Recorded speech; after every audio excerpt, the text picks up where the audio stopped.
역대상 5장.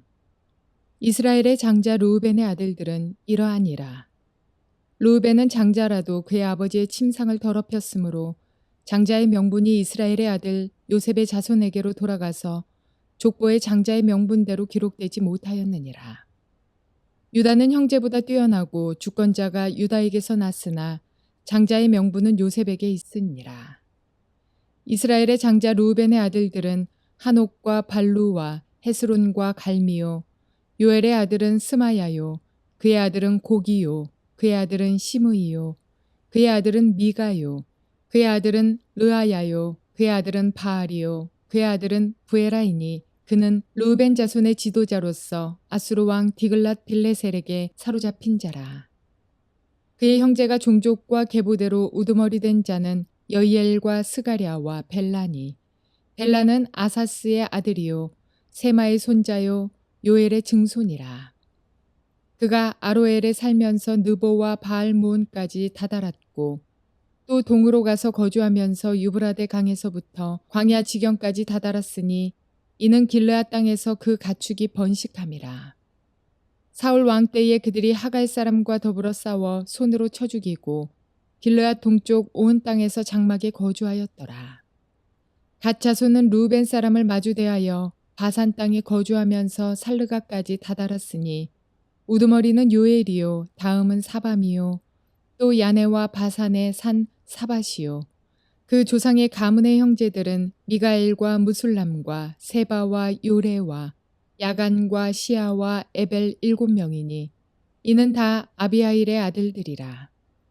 아비아일은 후리의 아들이요 야로아의 손자요 길르앗의 증손이요 미가엘의 현손이요 여시세의 5대 손이요 야도의 6대 손이요 부스의 7대 손이며 또 구니의 손자 압디엘의 아들 아히가 우두머리가 되었고 그들이 바산 길르앗과 그 마을과 사론의 모든 들에 거주하여 그 사방 변두리에 다다랐더라. 이상은 유다 왕 요담 때와 이스라엘 왕 여로보암 때의 족보에 기록되었더라. 르우벤 자손과 갓 사람과 므낫세 반지파에서 나가 싸울 만한 용사 곧 능히 방패와 칼을 들며 활을 당겨 싸움에 익숙한 자는 44,760명이라. 그들이 하갈 사람과 여두루와 나비스와 노답과 싸우는 중에 도우심을 입었으므로 하갈 사람과 그들과 함께 있는 자들이 다 그들의 손에 패하였으니 이는 그들이 싸울 때에 하나님께 의뢰하고 부르짖음으로 하나님이 그들에게 응답하셨습니다. 그들이 대적의 짐승 곧 낙타 5만 마리와 양 25만 마리와 낙이 2천 마리를 빼앗으며 사람 10만 명을 사로잡았고 죽임을 당한 자가 많았으니 이 싸움이 하나님께로 말미암았습니다. 그들이 그들의 땅에 거주하여 사로잡힐 때까지 이르렀더라. 므낫세 반지파 자손들이 그 땅에 거주하면서 그들이 번성하여 바산에서부터 바알 헤르몬과 시닐과 헤르몬 산까지 다다랐으며 그들의 족장은 에벨과 이시와 엘리엘과 아스리엘과 예레미야와 호다위야와 야디엘이며 다 용감하고 유명한 족장이었더라. 그들이 그들의 조상들의 하나님께 범죄하여 하나님이 그들 앞에서 멸하신 그 땅 백성의 신들을 가늠하듯 섬긴지라. 그러므로 이스라엘 하나님이 아수르 왕 불의 마음을 일으키시며 아수르 왕 디글랏 빌레셀의 마음을 일으키심에 곧 르우벤과 갓과 므낫세 반지파를 사로잡아 할라와 하볼과 하라와 고산 강가에 옮긴지라. 그들이 오늘까지 거기에 있으니라. 오늘은 역대상 5장 말씀 통해서 함께 또 주님의 음성을 듣도록 합시다. 역대상 5장 말씀 역시 지금 족보가 계속되고 있습니다. 역대상 5장에서는 요당 동쪽 편의 기업을 받은 르우벤 지파, 갓 지파, 그리고 므낫세 반지파에 대한 이야기를 하고 있어요. 이 세 지파를 이야기한 이유는 이스라엘 12지파 가운데서 요단강을 건너오기 전에 모압 평지에 진을 치고 요단강을 건너서 가나안 땅에 들어오려고 할 때 르우벤 지파, 갓 지파, 므낫세 반지파가 모세에게 와서 이야기합니다. 우리 여기 좀 머물게 해달라. 여기는 우리는 양떼가 너무 많은데 소와 가축들이 너무 많고 우리가 특별히 가축을 많이 치는 지파들인데 이 지금 요단 동편의 길르앗 땅과 이 모든 땅이 바산 땅하고 너무 풍요롭고 목초지가 좋아서 여기 좀 머무르면 좋겠다. 이렇게 얘기했다는 거예요. 그 이야기를 좋게 얘기해서 모세가 그들에게 이 땅을 분배해 주었습니다. 르우벤, 갓, 므낫세 반지파를 기록한 이유는 바로 이 요단 동편에 머무른 두 지파반이 있었기 때문에 그래서 이 두 지파반의 이야기를 먼저 이야기하는 거예요. 또 이 두 지파반의 이야기를 하는 또 다른 이유는 이 두 지파반이 다 아수르 왕이 북이스라엘을 침공했을 때 다 포로로 잡혀가 버렸다는 것. 그 당시에 유다 지파와 베냐민 지파를 제외한 나머지 10지파가 전부 다 북이스라엘에 속해 있었는데 그들과 함께 이 요단 동편에 있던 두 지파 반도 역시 포로로 잡혀가 버렸다 하는 사실을 지금 이야기하는 것이 이 본문의 내용입니다. 그래서 구분을 해보면은 1절부터 10절까지는 르우벤 지파의 주요한 족보와 그들이 거주하던 지역 이야기. 그 다음에 11절부터 17절까지는 갓 지파의 족보와 함께 그들이 거주하던 지역. 그 다음 18절부터 22절은 이 두 지파 반에 같이 있었던 일들. 그래서 잠깐 중간에 끼어든 본문이고 23절, 24절 두 절은 역시 므낫세 반지파가 거주하던 지역과 주요한 족보. 자, 그렇게 치면 1절부터 10절, 11절부터 17절, 그 다음 23절, 24절. 요 세 개가 요단 동편에 거주했던 두 지파 반의 족보들과 거주 지역을 이야기하고 있는 거예요. 쉽게 이야기하는. 그 다음에 이 두 지파 반을 연합해서 이야기한 것이, 합해서 이야기한 것이 18절부터 22절. 이 두 지파 반이 서로 연합되었을 때 이런 승리가 있었다. 또 특별히 이것은 하나님이 도우신 거다. 또 그들은 하나님의 도우심을 위해서 기도했다. 그래서 이런 위대한 승리가 주어졌다. 엄청난 노획물들, 낙타 5만 마리, 양이 25만 마리, 낙이 2천 마리. 이게 말이 그렇지. 거기다가 포로까지 10만 명을 잡았다. 이건 대승이었다. 역사에 기록할 일이었다. 이런 위대한 두 지파반이었다. 그런데 하면서 마지막 25, 26절에 그들의 죄 때문에 아수르 왕이 침공을 했고 그래서 포로로 잡혀가 버렸다. 그 죄의 원인은 무엇인가 하면서 이야기하고 있는 거예요. 그것이 지금 역대상 5장 전체의 그림입니다. 1절부터 10절까지 한번 봅시다. 르우벤 지파는 왜 번성을 했다가 포로로 잡혀가지고 말았는가 하는 이야기를 말해주고 있습니다. 자, 1절, 2절에 그 이야기를 하고 있죠. 이스라엘의 장자 르우벤의 아들들은 이러하니라 하면서 르우벤은 이야기를 하고 있습니다. 르우벤은 장자라도 장자권을 잃어버렸다. 왜? 아버지의 침상을 들어댔기 때문에. 그 사건은 우리가 잘 알고 있죠. 창세기에 자기 아버지의 첩인 빌하와 통간을 했습니다. 간음을 해버렸습니다. 이건 완전히 하나님이 세우신 권위 질서를 무시했다는 거예요. 그것이 중요합니다. 그냥 아버지의 첩을 강간해버렸기 때문에 그냥 저주받았다. 이렇게 말할 수도 있지만은 그 말의 진정한 의미는 하나님이 세우신 영적 권위 질서, 가정 안에 있는 영적 질서를 무시하고 내 마음대로 했다는 거예요. 이 중요한 말씀은 하나님의 권위 질서입니다. 르우벤은 하나님이 세우신 권위 질서를 무시한 사람이었기 때문에 하나님이 세우신 장자권의 질서를 잃어버릴 거예요. 이게 엄청 중요한 내용입니다.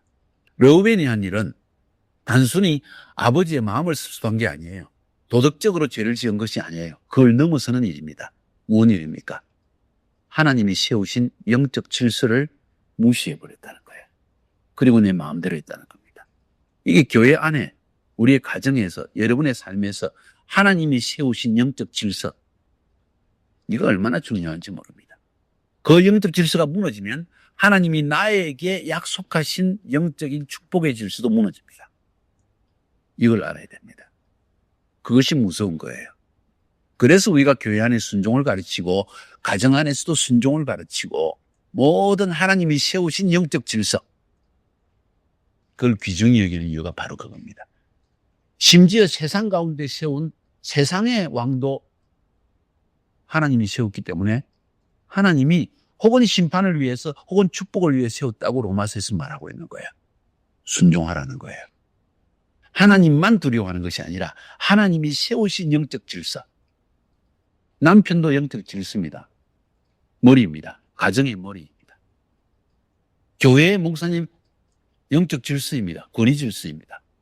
그걸 무시하기 시작하면은 막말이 나오기 시작하는 거예요. 내가 튀어나오기 시작하는 거예요.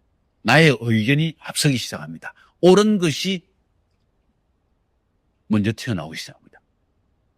그런데 영적 권위 질서는 옳은 것, 그런 것 이것이 문제가 아니라 권위 질서가 먼저예요. 그만큼 하나님은 권위 질서로서 세상을 붙들고 있다는 거예요. 하나님이 세우신 권위 질서라는 것은 엄청 중요한 것입니다. 평생 마음속에 간직함에 지켜야 될 중요한 부분입니다. 그렇지 않으면 르우벤처럼 장자권을 빼앗기게 된다는 거예요. 자기에게 하나님이 정하신 질서도 하나님이 빼앗아가 버릴 수 있다. 그래서 물질적인 장자권은 요셉에게 빼앗겨버리고 영적인 장자권은 유다에게 빼앗겨버립니다. 그 이야기가 지금 나와 있는 거예요. 르우벤은 장자라도 그의 아버지의 침상을 더럽혔으므로 장자의 명분이 이스라엘의 아들 요셉의 자손에게 돌아가서 족보의 장자의 명분대로 기록되지 못하였느라. 유다는 형제보다 뛰어나고 주권자가 유다에게서 나서나 장자의 명분은 요셉에게 있느니라 할 때 여기서 두 가지를 일부러 유다 이야기를 넣고 있어. 왜 그럴까? 영적 리더십이 유다에게 넘어갔다는 걸 말하고 있는 거예요. 물질적인 축복은 요셉의 자손에게 넘어갔다는 겁니다. 르우벤의 큰 실수 때문에, 이건 실수를 넘어선 엄청난 죄악 때문에. 무슨 죄악? 하나님이 세우신 권위 질서를 무시하고 무너뜨린 일 때문에. 그것이 르우벤 지파에게 적을 때 가장 중요한 내용입니다. 그래서 야곱이 뭐라고 예언했습니까? 창세기 49장 3절 4절에 르우벤아 너는 내 장자요 내 능력이요 내 기력의 시작이라. 장자는 하나님의 그 아버지의 기력의 시작이기 때문에 장자권이 걸로 넘어가는 겁니다. 위풍이 월등하고 권능이 탁월하다마는 강하다는 거예요. 정복자라는 거예요. 지도력이 있다는 거예요. 위풍이 당당하다는 겁니다. 그런데 물의 끓음 같았은즉 너는 탁월하지 못하리니. 물의 끓음. 내 안에 육신적인 욕망이 들끓었기 때문에, 그래서 하나님의 권위를 무시했기 때문에 너는 탁월하지 못할 것이다. 탁월할 사람이 탁월하지 못하게 되는 경우 많이 봅니다. 그 이유를, 그 많은 이유 가운데 한 가지를 좀 설명하는데, 하나님이 세우신 권위 질서를 무너뜨린 자의 모습이다. 내 아버지의 침상에 올라 더럽혔음이로다. 영적 권위 질서를 무너뜨렸다. 그가 내 침상에 올랐었다. 그래서 르우벤 지파에 대한 이야기를 1절 2절에서 가장 중요한 원인에 대한 이야기를 딱 제시합니다. 르우벤 지파는 이것이 르우벤 지파의 운명을 결정하는 것이다. 이렇게 말하는 거예요, 지금. 쉽게 표현하면. 그러면서 3절, 4절, 5절, 6절 이렇게 쭉 르우벤의 가계, 족보를 쭉 이야기하고, 그런데 그들은 포로잡혀가 버렸다. 6절에서 그의 아들은 보에라니 그는 르우벤 자손의 지도자로서 아수르 왕 디글렛 빌레셀에게 사로잡힌 자라. 아수르 왕에게 북이스라엘이 BC 732년에 전쟁이 끝나고 몽땅 아수리아 땅으로 잡혀가 버리고 말았습니다. 6절에 나와 있는 보에라라는 사람, 그 자손 중에 한 명, 마지막 르우벤의 마지막 자손, 아수르의 포로로 잡혀가기 전에 마지막 자손 이 보에라인데, 이 보에라가 잡혀갔다 하는 이야기, 이거는 사실은 아수르가 3번 침공을 했어요. BC 743년에 한번 침공을 했고, 2차 침공은 735년에 했고, 3차 침공은 733년에서 32년까지 연결되어서 했고, 마지막 무너뜨려버린 거야. 3차 침공했는데 1차 침공 때 잡혀간 것을 이야기하는 거야. 역사적 사료로서 나와 있습니다. 자, 그래서 결국은 르우벤 지파가 이렇게 탁월하지 못하게 무너져 버렸다. 이유가 뭘까? 예언대로 성취됐다는 겁니다. 꼭 기억할 수 있기 바랍니다. 7절부터 10절까지에서는 요엘의 정손인 벨라의 가계에 대한 이야기를 하고 있습니다. 8절에 벨라는 쭉 나가면서 요엘의 정손이라. 그가 아로엘에 살면서 너보와 바알 모음까지 다들었고, 동으로 가면서 거주하면서 유브라데 강에서부터 광야 지역까지 이르렀으니 이는 길르앗 땅에서 그 가축이 번식함이라.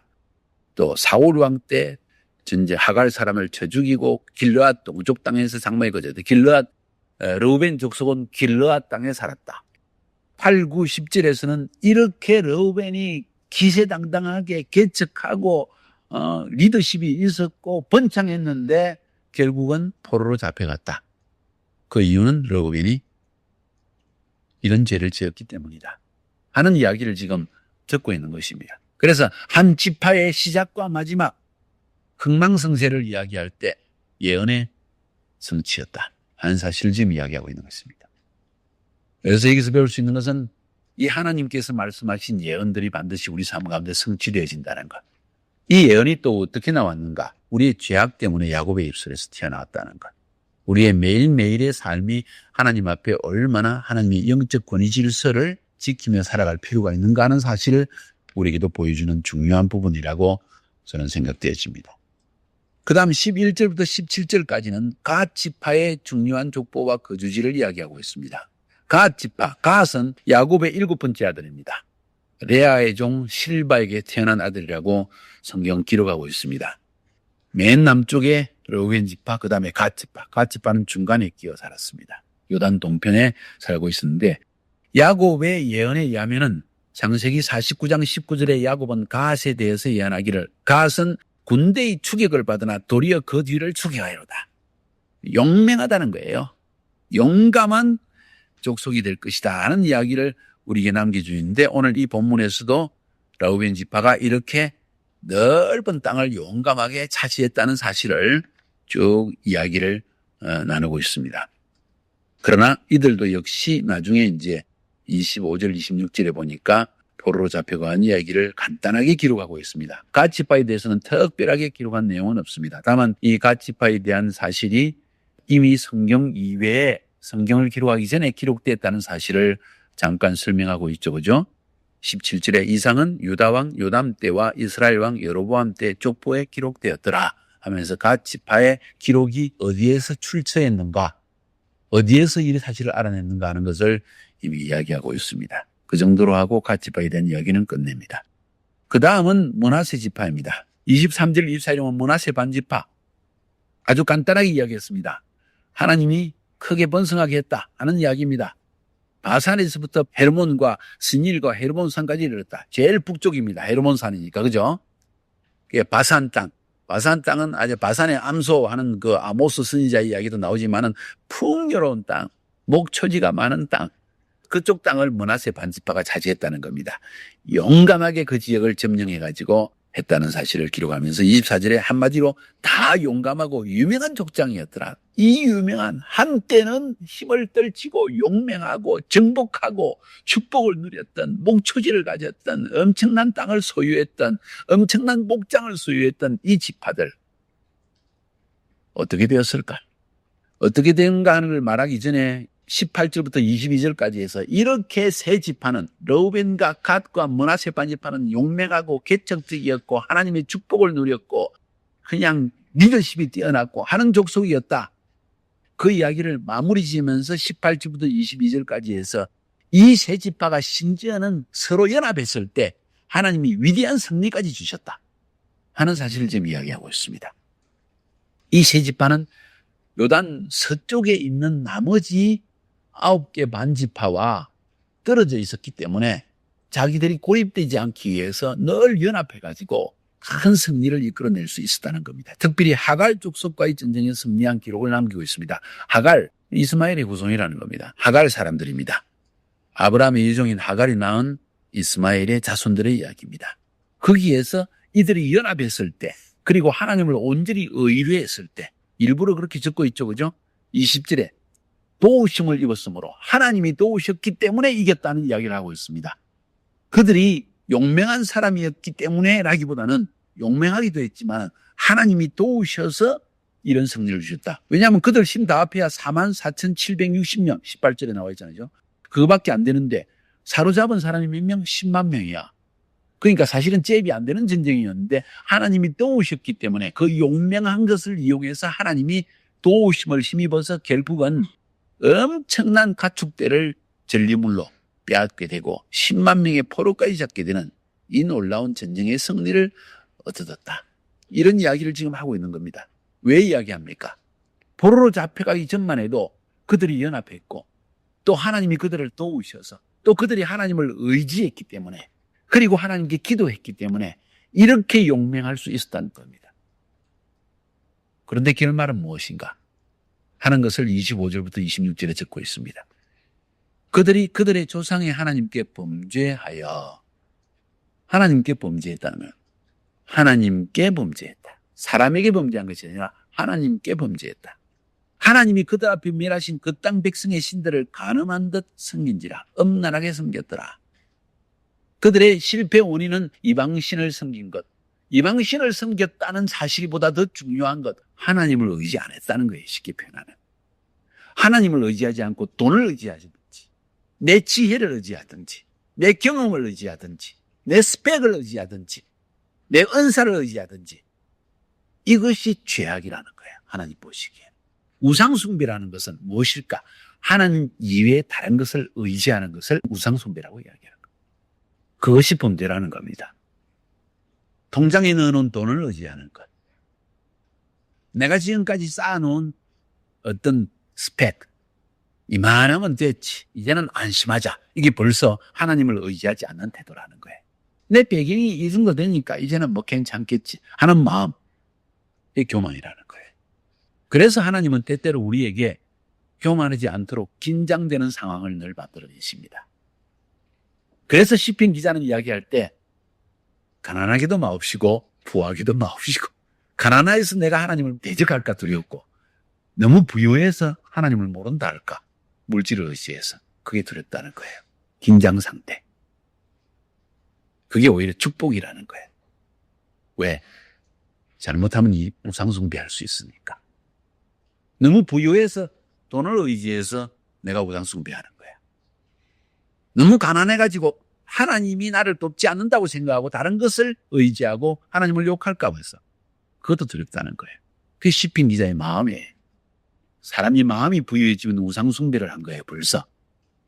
다시 이야기합니다. 마음이 부유해지면 우상숭배한 겁니다. 범죄한 것입니다. 벌써 하나님을 의지하지 않습니다. 내 생각, 내 경험, 내 지혜가 앞섭니다. 그 다음에 안하무인이 되집니다. 사람을 두려워하지 않습니다. 자기의 의견이 막 강해지기 시작합니다. 교만한 거예요. 하나님은 그런 자를 치십니다. 이래서 두 지파반이 그렇게 용감했고 개척적이었고 리더십이 있었고 하나님의 축복까지 받았는데 무너져 버렸다는 사실을 성경은 지금 우리에게 기록하고 있는 것입니다. 그 범죄의 출발점이 어디였을까?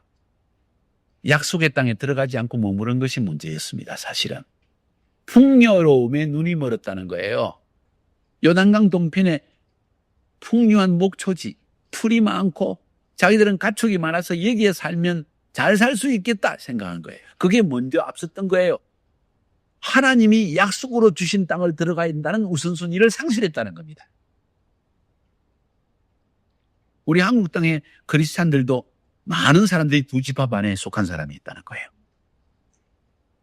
풍요로움이 먼저야. 물질적인 축복이 먼저야. 내가 이 땅에서 하나님의 도우심으로 잘 사는 것이 문제야. 이게 두 지파 반의 근본 마음이었다는 거예요. 그래서 넘어진 거예요. 삶의 우선순위의 상실. 벌써 하나님을 온전히 의지하는 마음이 떠나서 삶의 우선순위가 바뀌어지면 우상숭배는 이미 시작한 거예요.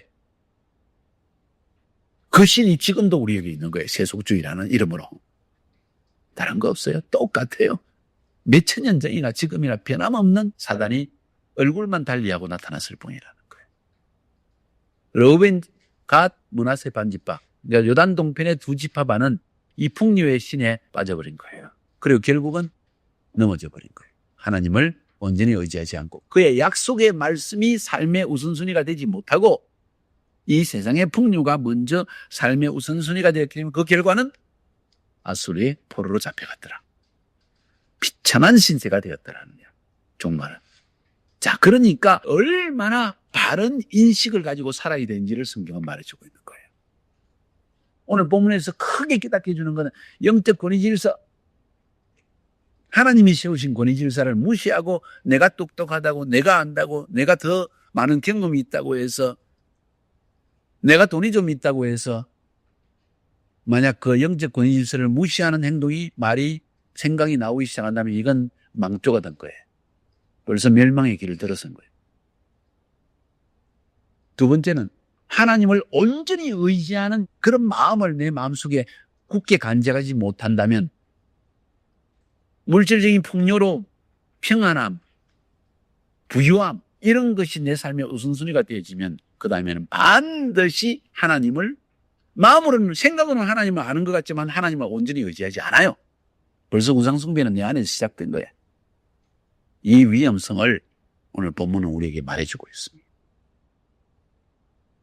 그래서 여러분이 굉장히 어려워서 하나님을 의지할 수밖에 없는 상황이다. 그건 지금 축복된 상황이에요. 나중에 알게 됩니다. 그것이 진짜 축복이라는 걸. 부유하게 사는 것이 축복이 아니에요. 그래서 오늘 이 5장을 통해 주시는 이 음성을 여러분 마음에 잘 간직할 수 있길 바랍니다.